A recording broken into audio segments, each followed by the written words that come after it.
Hello everyone. Today we are going to understand about chapter 3 ruling the countryside of class 8th history. तो इस chapter के अंदर हम देखेंगे कि कैसे जो ब्रिटिश है ईस्ट इंडिया कंपनी वो ग्रामीण एरिया पे जो कंट्री साइड मतलब गांव के एरिया उनके ऊपर कैसे उन्होंने रूल करना शुरू कर दिया। अब तक हमने देखा कि जो ब्रिटिश हैं वो ट्रेडर्स के रूप में आए थे, व्यापारी के रूप में आए थे। उन्होंने धीरे धीरे अपना एरिया एक्सपैंड किया, उन्होंने काफ़ी सारी लड़ाइयाँ करी। We read about battle of Plassey और बैटल ऑफ बक्सर, इन सब के बारे में हमने पढ़ा और उन्होंने कैसे अपना जो एरिया है उसको एक्सपैंड किया। अब वो फाइनली जो गांव का एरिया है, कंट्री साइड है, उसके ऊपर कैसे राज करते हैं ये हम पढ़ेंगे। तो फर्स्ट पिक्चर हमें दी गई है of Robert Clive accepting the Diwani of Bengal, Bihar and Orissa from the Mughal ruler in 1765। तो यहाँ पे हम देखते हैं ये जो एक्चुअल इवेंट था ये रॉबर्ट क्लाइव के टेंट के अंदर हुआ था, लेकिन ये इतना ज़्यादा इंपॉर्टेंट इवेंट है इसीलिए इसकी बहुत ही सुंदर सुंदर हमें पेंटिंग्स देखने को मिलती हैं।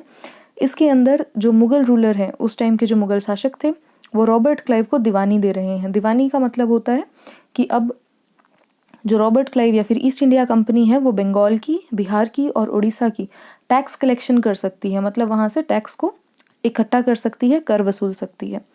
द कंपनी बिकम्स द दीवान। तो on 12th August 1765 the Mughal Emperor appointed the East India Company as Diwans of Bengal। तो उनको बंगाल की दीवानी दे दी गई थी 12 अगस्त 1765 में। We just discussed about it कि जो रॉबर्ट क्लाइव के टेंट के अंदर ये इवेंट हुआ था और क्योंकि ये इवेंट इतना ज़्यादा इंपॉर्टेंट था इसीलिए इसकी हमें काफ़ी सारी पेंटिंग्स देखने को मिलती हैं। क्योंकि अब कंपनी दीवान बन गई थी तो इनके पास कुछ रिस्पॉन्सिबिलिटी आ गई थी।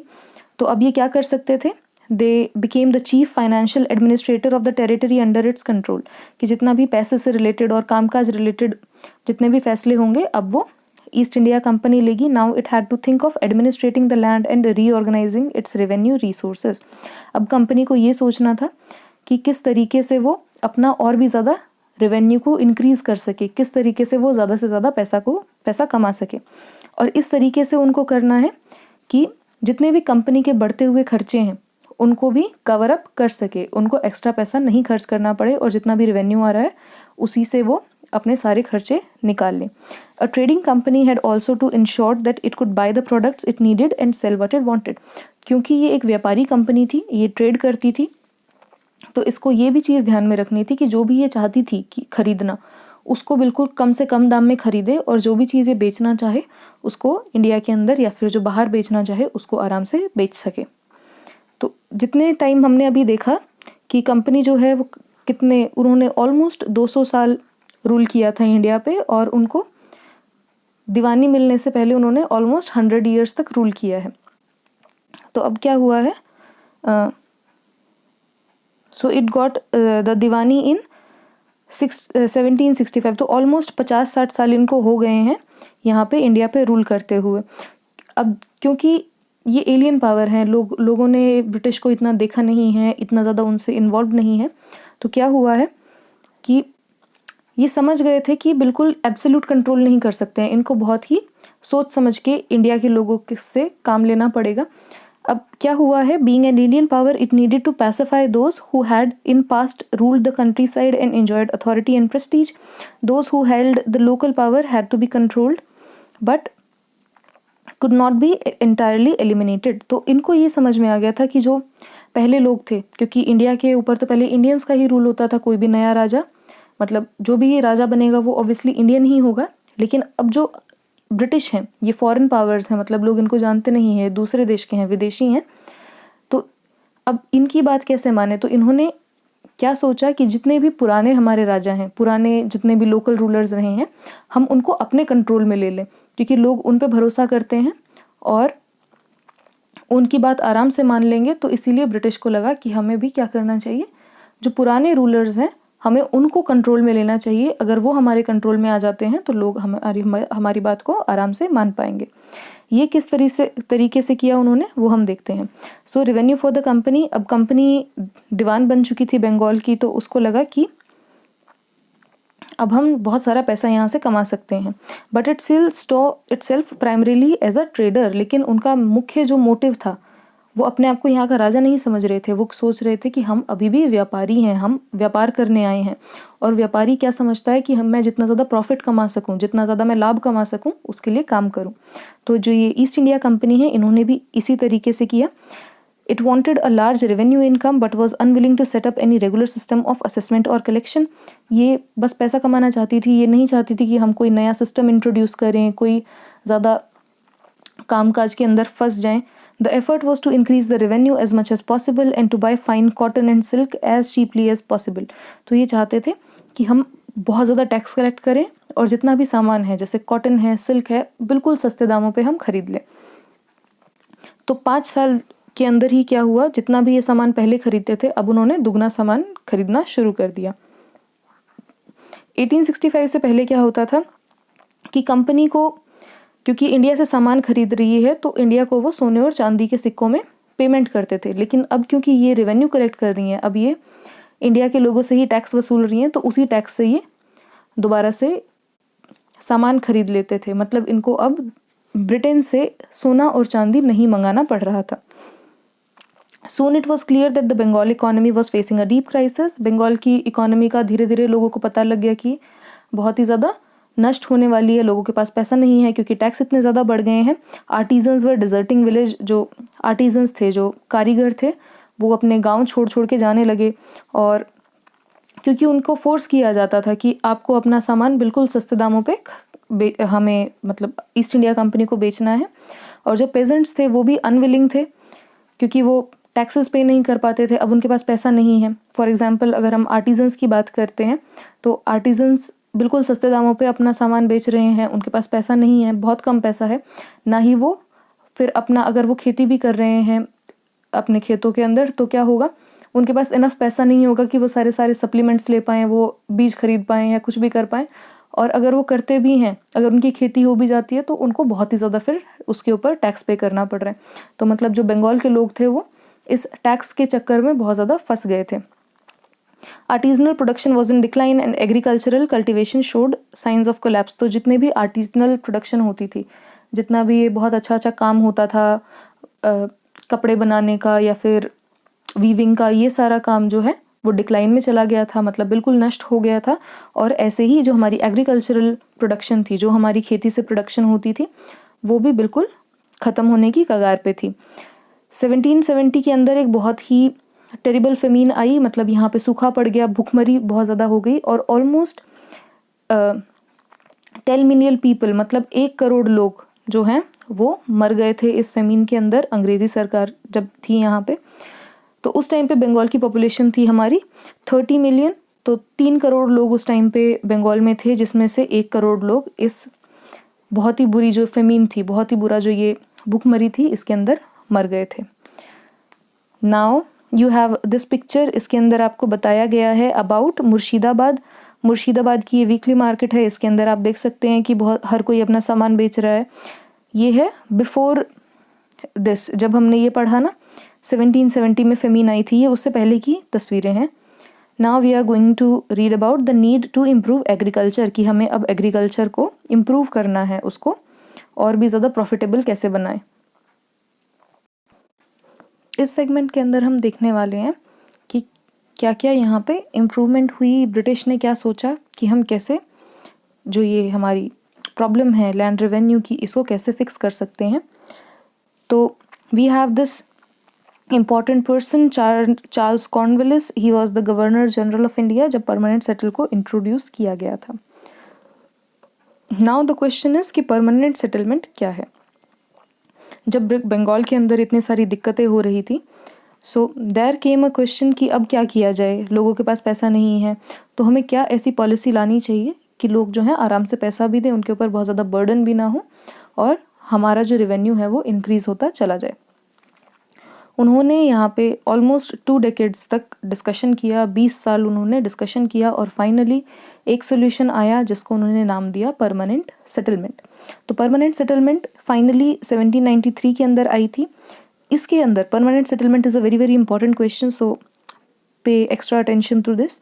परमानेंट सेटलमेंट के अंदर क्या हुआ था, जितने भी पुराने राजा हुआ करते थे या फिर पुराने ताल्लुकदार हैं, मतलब जितनी भी इम्पोर्टेंट हस्तियाँ थी उस टाइम पे, उनको कह दिया गया कि आप इस ज़मीन के मालिक हो और आपको क्या करना है, यहाँ से रेंट को कलेक्ट करके अंग्रेज़ों को देना है। That was the permanent settlement, कि जितने पुराने राजा हैं वो क्या करेंगे, अब वो टैक्स कलेक्ट करके ब्रिटिश को दे देंगे। और जो भी टैक्स है वो फिक्स कर दिया गया कि हर साल आपको कितना पैसा देना है, वो फिक्स है, वो बाद में इन फ्यूचर कभी भी नहीं बढ़ाया जाएगा। So they were asked to collect rent from the peasants and pay revenue to the company. The amount to be paid was fixed permanently. That is, it cannot be increased even in future. It was felt that this was to ensure a regular flow of revenue into the company's coffers and at the same time encourage the zamindars to invest in the improvement of land. Since the revenue demand of the state would not be increased, the zamindar would benefit from the increased production from the land. तो अब इसमें क्या बताया गया है आपको कि जो लैंड रेवेन्यू है वो फिक्स कर दिया गया। अब कंपनी वालों ने क्या सोचा था, जो कंपनी के लोग थे ईस्ट इंडिया कंपनी के, उनको लगता था कि अब हमें क्या करना चाहिए, रेवेन्यू को फिक्स कर देंगे कि हमें सिर्फ और सिर्फ इतना टैक्स चाहिए और ये टैक्स कभी भी नहीं बढ़ाया जाएगा। तो उनको लगा कि अगर हम टैक्स फ्यूचर में कभी नहीं बढ़ाएंगे तो क्या होगा कि हमारे पास एक फ्लो आता रहेगा कि हर साल हमें कम से कम इतना पैसा तो मिलना ही है, तो इसकी आपको गारंटी रहेगी कि जो कंपनी के कॉफर्स हैं, मतलब जो कंपनी का खजाना है, इसके अंदर रेगुलरली पैसा आता रहेगा।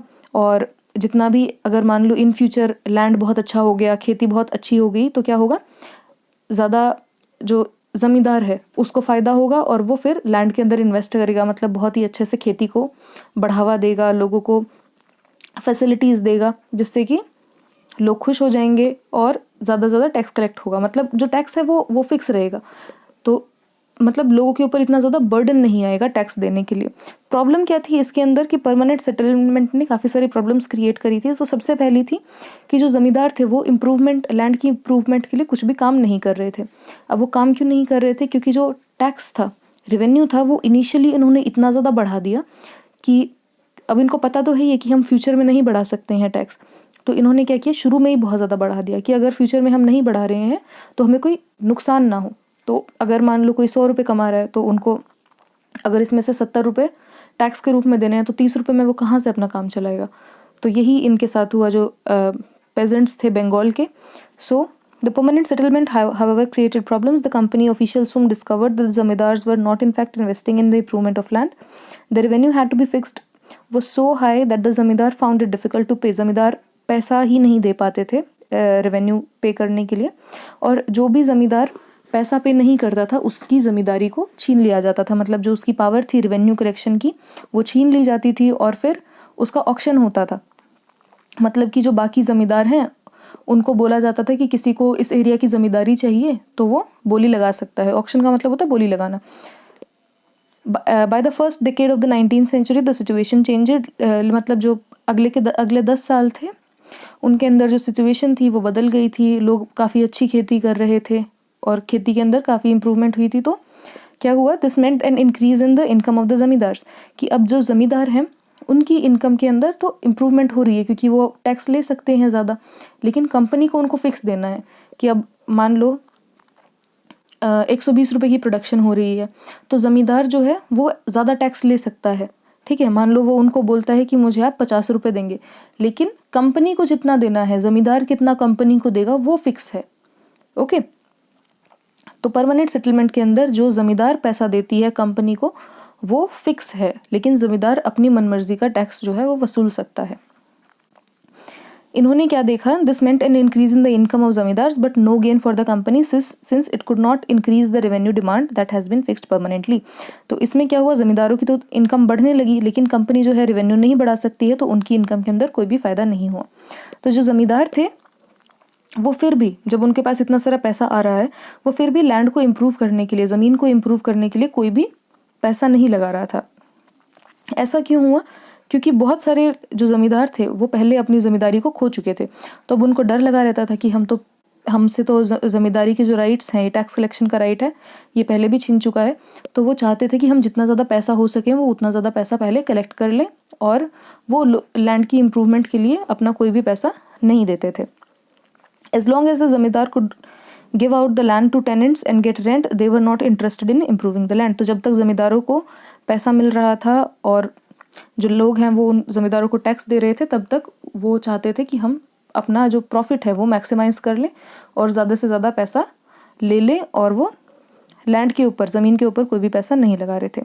On the other hand, the villages, the cultivator found the system extremely oppressive. The rent he paid to the zamindar was high and his right on the land was insecure. कि अब क्या है, ये तो था, हमने पढ़ा कि ज़मींदार कैसे कर रहे हैं, जो ब्रिटिश गवर्नमेंट है, मतलब ब्रिटिश ईस्ट इंडिया कंपनी, वो क्या कर रही थी। अब हम पढ़ते हैं कि जो गरीब किसान है जिसको टैक्स देना पड़ रहा है, उसका क्या ओपिनियन है। उनको लगता था कि ये सिस्टम बहुत ज़्यादा ऑपरेसिव है, मतलब बहुत ही ज़्यादा उनके ऊपर प्रेशर डाल रहा है। द रेंट जो उनको देना पड़ रहा है ज़मींदारों को बहुत ही ज़्यादा हाई है, क्योंकि ज़मींदार कितना भी रेंट उनसे वसूल सकता है। और जो उनका right to on the land था, मतलब जो उनकी लैंड के ऊपर उनका राइट था कि ये किसी एक इंसान की लैंड है, वो भी इनसिक्योर था, मतलब कोई कभी भी उनकी जो ज़मीन है वो छीनी जा सकती थी। To pay the rent, he had to often take a loan from the moneylender, and when he failed to pay the rent, he was evicted from the land and he had cultivated for generation.